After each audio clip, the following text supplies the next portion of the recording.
Nous sommes sur le chantier du 4e pont pour un autre numéro de la Côte d'Ivoire en marche.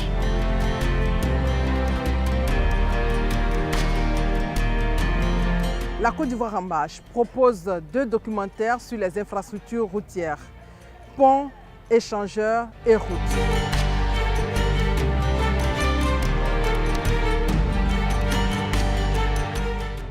On commence avec les routes. De 2011 à ce jour, plus de 1000 km de routes ont été construites, près de 2000 km ont été renforcés. État des lieux de la voirie nationale, pourquoi tant d'investissements sur les routes? Quelle est la qualité et la durée de vie du réseau routier ivoirien? Quel est l'impact sur le quotidien des Ivoiriens? La Côte d'Ivoire en marche, version documentaire, première partie. La route au cœur du développement. Mesdames et messieurs, bonsoir.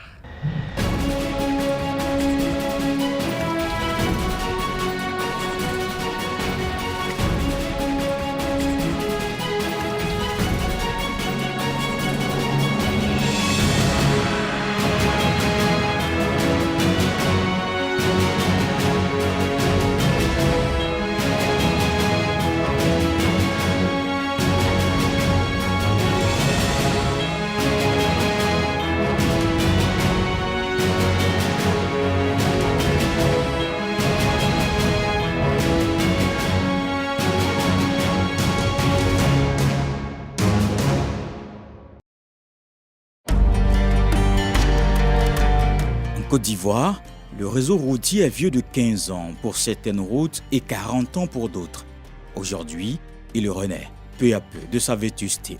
Plusieurs chantiers sont lancés. C'est dans cet environnement enchanteur que sort de terre depuis 3 ans le 4e pont à péage d'Abidjan qui sera ouvert à la circulation pour décongestionner la capitale économique.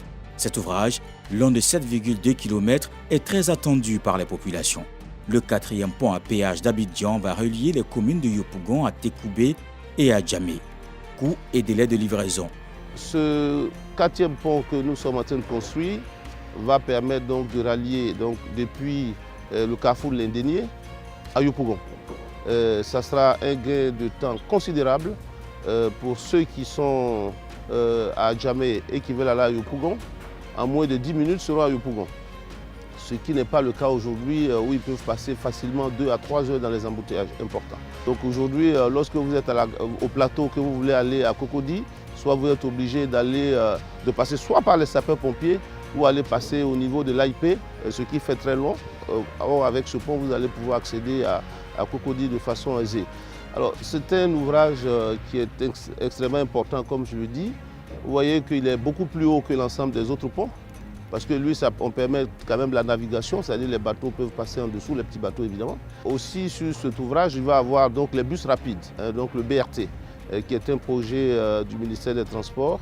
Ce projet est financé par la Banque africaine de développement et le projet BRT est financé par la Banque mondiale.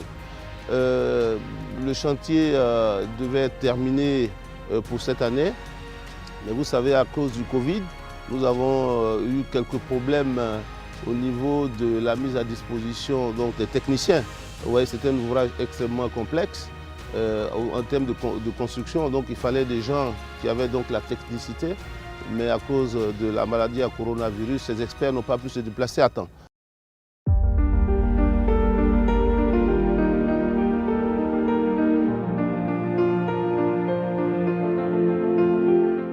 Depuis 2011, le gouvernement ivoirien a entamé de grands projets de construction de routes et d'ouvrages sur toute l'étendue du territoire.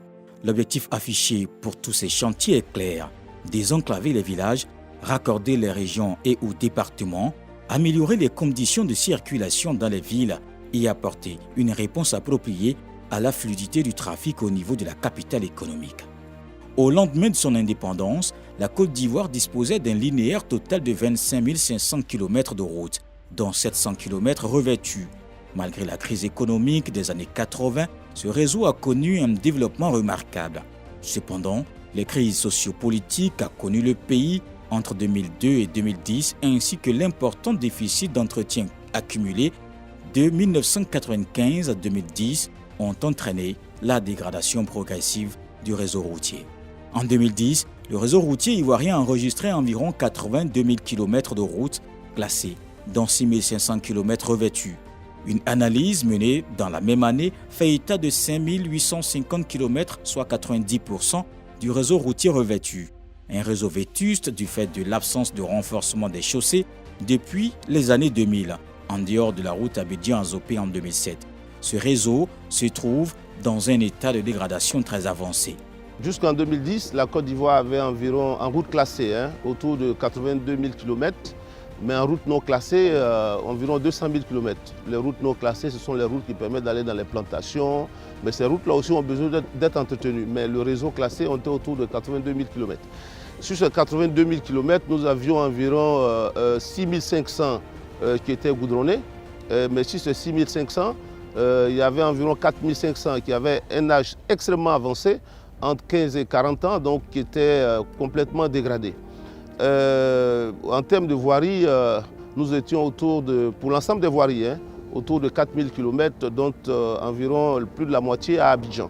Si je prends que le coût des travaux, je ne prends pas l'ensemble des autres composantes, si je prends le coût des travaux, de 2012 jusqu'à maintenant, les travaux qui sont terminés, je dis bien terminés, on est autour de 1700 milliards de travaux réalisés.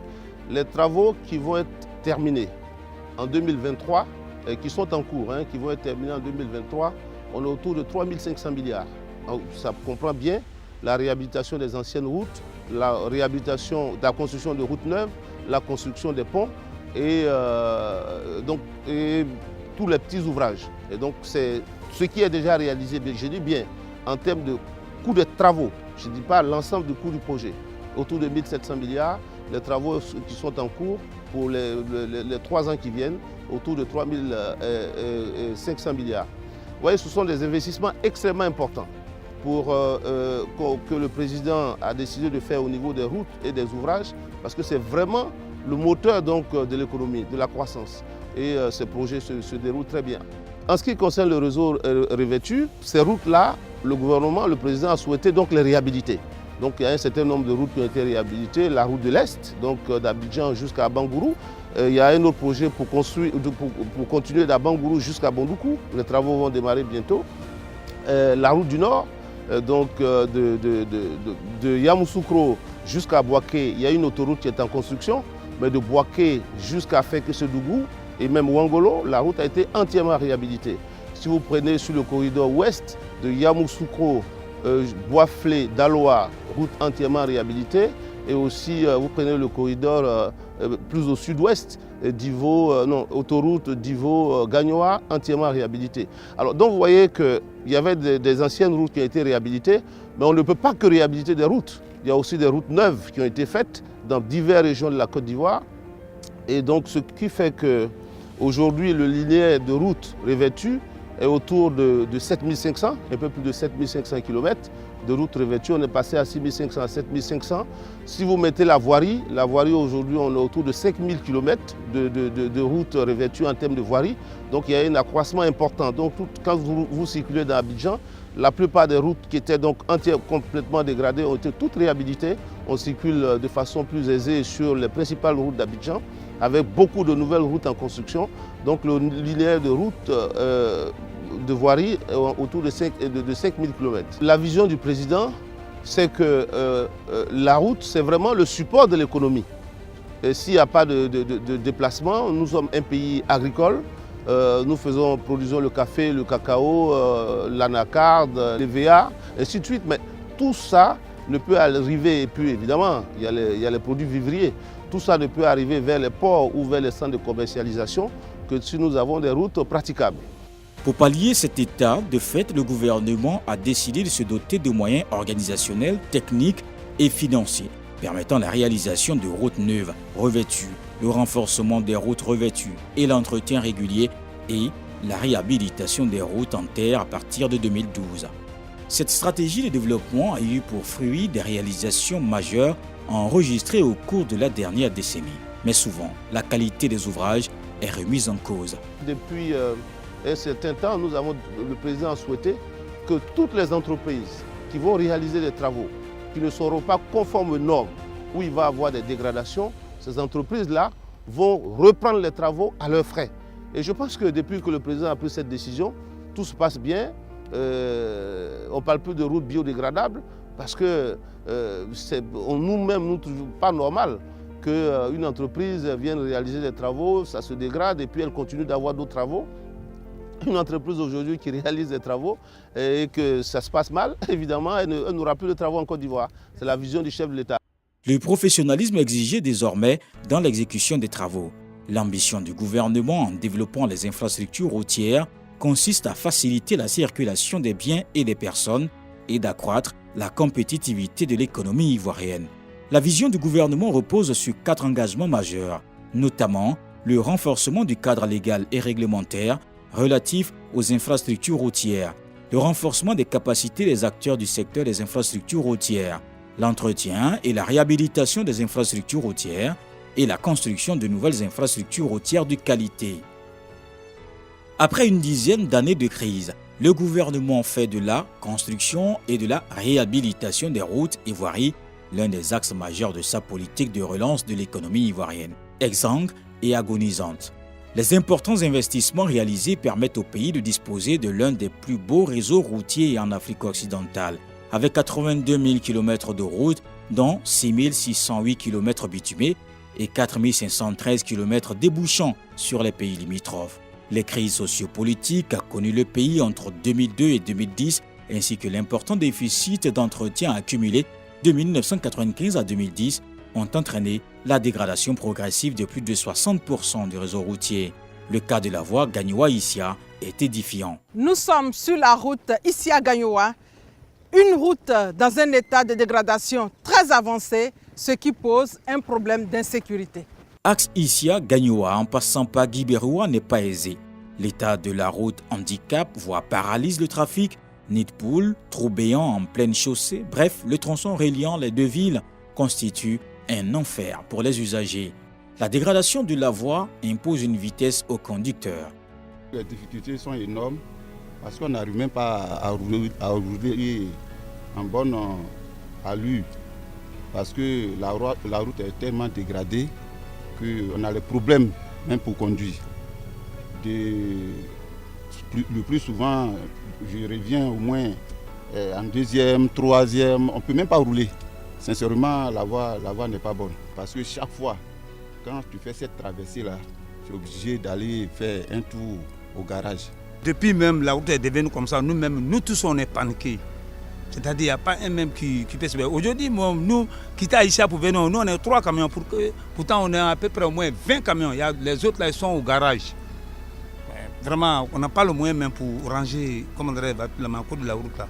Le bitume, un vieux souvenir qui a laissé en héritage un itinéraire de terre rouge présentant de profondes ouvertures remplies d'eau de pluie.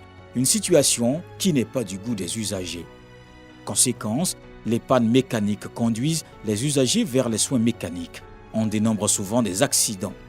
La dégradation très avancée de la voie amène les usagers à ralentir, ce qui facilite les attaques aux coupeurs de route et installe l'insécurité par endroits. Nous faisons des contrôles des passants, surtout des agents à 2 roues, parce que l'expérience a montré que la plupart, n'est-ce pas, des infractions sont commises par les engins à 2 roues et à 3 roues.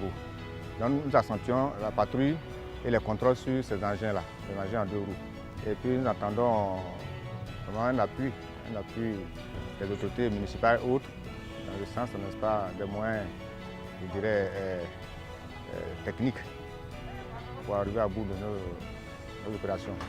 Nous demandons à la population une franche collaboration avec les forces de défense et de sécurité.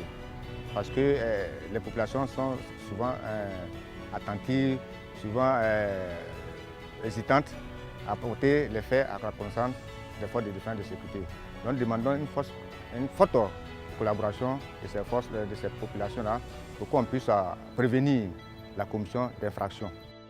Pour relier la ville d'Issia à celle de Gagnoa, 3 heures de route pour 2 villes distantes de 93 km. On n'y va à pas de tortue. Des constats parmi tant d'autres qui interpellent. Pendant plusieurs décennies, la plupart des routes ivoiriennes étaient laissées pour compte. Pour freiner l'élan de dégradation, le gouvernement ivoirien a engagé des travaux d'Hercule sur tout le territoire national concernant l'état déplorable, chaotique de nos routes. Ces travaux s'inscrivent dans le cadre du plan national de développement initié par le gouvernement ivoirien qui permettra d'améliorer la mobilité et le cadre de vie de la population. Alors cette section ici à Guibéroa, Gagnoa, fait partie des 35%, dont la recherche de financement est en cours et les travaux vont démarrer immédiatement cette année.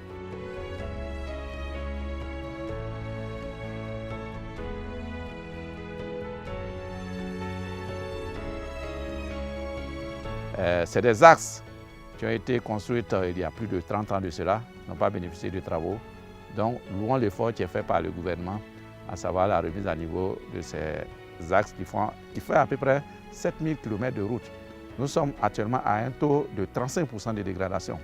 D'ici 2025, nous allons réhabiliter l'entièreté des 7000 km et puis ajouter de nouveaux itinéraires. Et vous allez voir que d'ici 2025, nous avons 20% du réseau qui seront bitumés et je crois que c'est un bon calculateur vers l'émergence. Bientôt, l'accès à ce tronçon qui donne le vertige se racontera au passé par les automobilistes et autres usagers de la route. Ce sera un souvenir. Avec ces voies d'accès en pleine réhabilitation, la capitale de la région du Gor, grand carrefour du centre-ouest, est en passe de retrouver ses lettres de noblesse d'antan. Gagnoa, faut le préciser, est un grand carrefour qui relie plusieurs localités du pays, notamment la capitale économique Abidjan, carrefour d'où partent ou y débouchent 6 routes nationales, voire internationales. Gagnoa-Ouagayo, 27 km, en fait partie. À Ouagayo, les nids de poules ont fait place à des voies bitumées, 5 km de voies bitumées ouvertes à la circulation. C'est le nouveau visage de la voie de Ouagayo. Les travaux ont concerné la voie du carrefour du marché au centre de santé, en passant par la sous-préfecture, le commissariat, l'église catholique et la mosquée. À travers les voies, là, vraiment, ça a donné une ouverture au niveau de la ville de Ouagayo. Voilà, donc vraiment la population est contente pour cette voie, pour le bitumage. Avant le bitumage, l'accès était vraiment difficile, puisque le centre est un peu à l'écart de la ville. Avec le goudron, l'accès devient facile, la population arrive à se déplacer facilement. La consultation également a augmenté. Il y a eu un impact positif au niveau de la consultation. Aujourd'hui, notre ville est devenue accessible partout. Et quand les gens passent sur la grande voie, ils ne voient pas bien. Mais quand il faut rester à l'intérieur, vous allez voir que Ouagayo est en plein développement grâce au bitume que l'État de notre pays nous a offert. C'est un boulevard qui est derrière ma maison. Vraiment, c'est une fierté pour moi parce qu'avant, c'était la poussière. Et aujourd'hui, ma famille respire très bien et surtout la population. Le coût de l'ouvrage est estimé à environ 1 milliard. Ouagayo est érigé en chef-lieu de sous-préfecture depuis 1961. 57 ans après, Ouagayo bénéficie du premier goudron. Aujourd'hui, parcourir les rues de Ouagayo est un soulagement pour les populations. C'est quand même, voilà le goudron qui est là, voilà pourquoi il n'y a même pas de poussière. Tranquille même, nous sommes actuellement là, il y a des pistes qui sont là encore, ils n'ont qu'à venir faire pour nous. Voilà. Celui qui a fait là, moi je suis d'accord avec lui, mais il n'a qu'à venir encore même pour compléter le reste là. Voilà. Dans le processus de bitumage, il y a 4 étapes.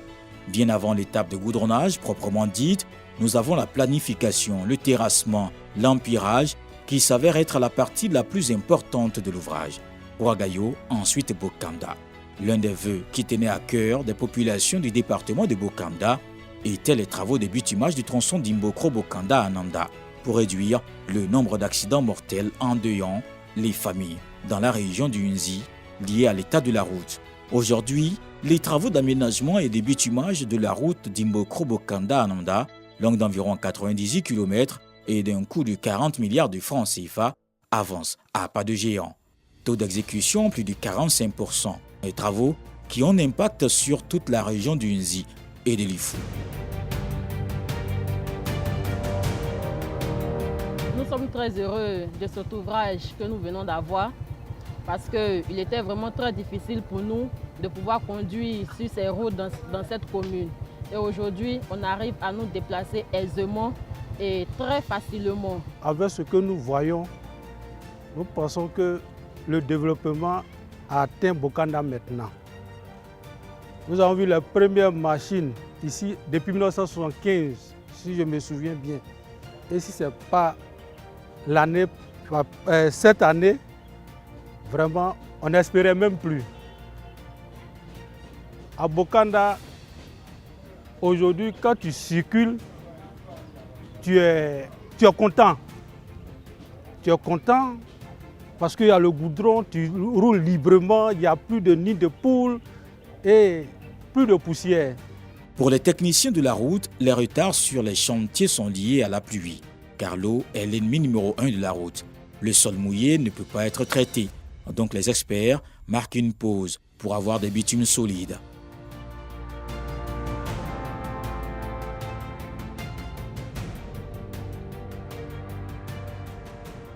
Cap sur la région du Haut-Sassandra, centre-ouest de la Côte d'Ivoire, traversée de Daloa-Guessabo. C'est le rêve de toute une population qui devient une réalité aujourd'hui. Des populations qui ont subi plusieurs mois durant le calvaire du tronçon Daloa-Yamoussoukro. La dégradation de cette partie de la route a causé des pannes aux véhicules, facilité la tâche aux coupeurs de route et a entraîné des accidents souvent mortels. Des colonnes vertébrales en ont eu des chocs à chaque traversée. Aujourd'hui, c'est la fin du calvaire et des cauchemars. Un véritable soulagement. La route était gâtée avant, là, non, on ne gagnait pas recette comme en l'air. Vraiment, on gagne la recette propre. Nous remercions le gouvernement en place, particulièrement M. le Président de la République.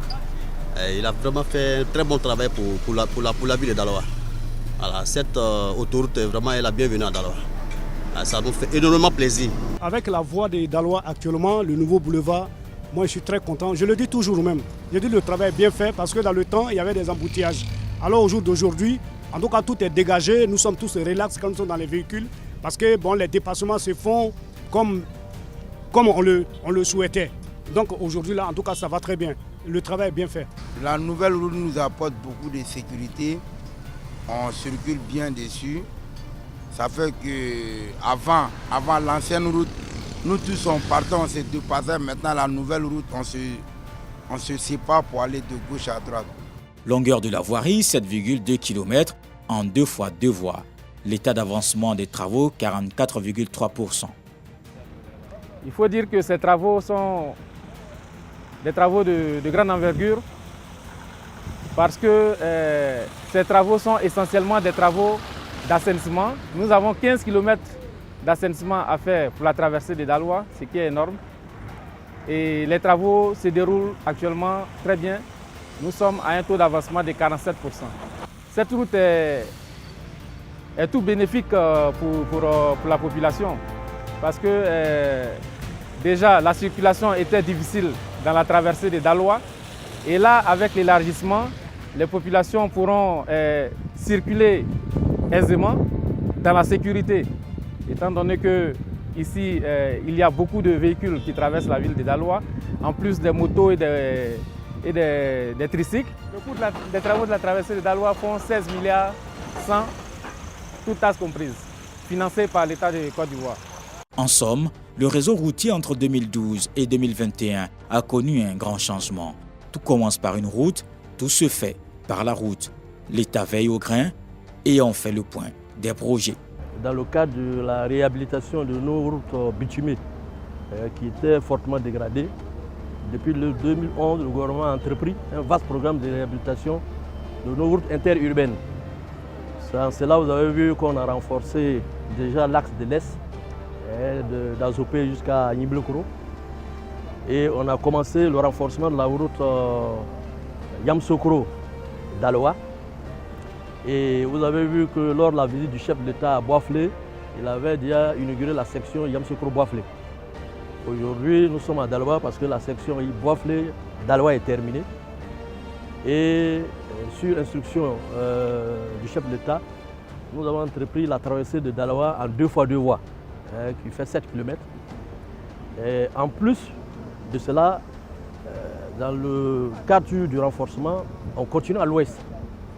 Et on a démarré les travaux de renforcement de Daloa jusqu'à Diokwe, Giglo, Danané, Zoyen, Ma.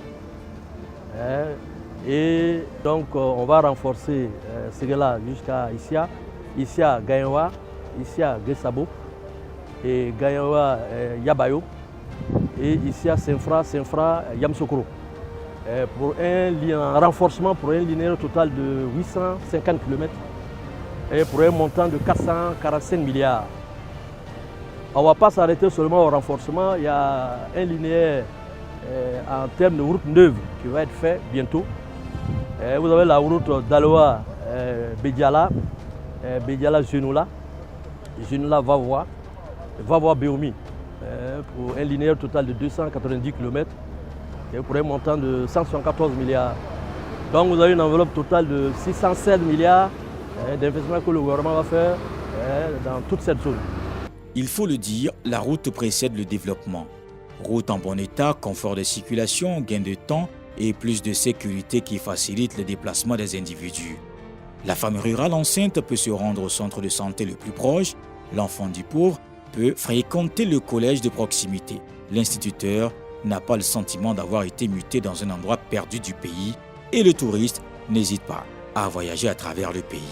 En somme, État, investisseurs et population sont tous tributaires des routes du fait de leurs fonctions politiques, économiques et sociales. Mais selon des experts, des routes bien bitumées et en bon état peuvent aussi augmenter le taux d'accident, car on roule à vive allure, ou on dort au volant, ou encore l'usager fait des dépassements sans maîtrise. Ces derniers temps, c'est l'un des constats du taux d'accident élevé en Côte d'Ivoire. Alors, à vos freins. Les usagers sont invités à plus de prudence pour éviter que ce qui doit être leur bonheur devienne la cause de leur malheur. Le gouvernement tient à relever les défis pour le bien-être des populations, les défis que le secteur devra relever sur la période 2021-2025 sont d'accroître l'extension du réseau routier revêtu, réhabiliter les routes vétustes, routes revêtues et routes en terre, pérenniser l'entretien du réseau routier, renforcer la gouvernance opérationnelle en matière d'équipement et d'entretien routier. L'autre défi concerne les ponts et échangeurs sur la période 2012-2020 avec la réalisation de 28 ouvrages d'art. Le périple de la Côte d'Ivoire en marche se termine sur la route de Dimbokro à Nada qui relie la région de Nzi à la région de Lifou. Après les routes, notre prochain numéro sera consacré au pont. Merci de nous avoir suivis. Ce magazine La Côte d'Ivoire en marche vers son développement a été réalisé par CC Images.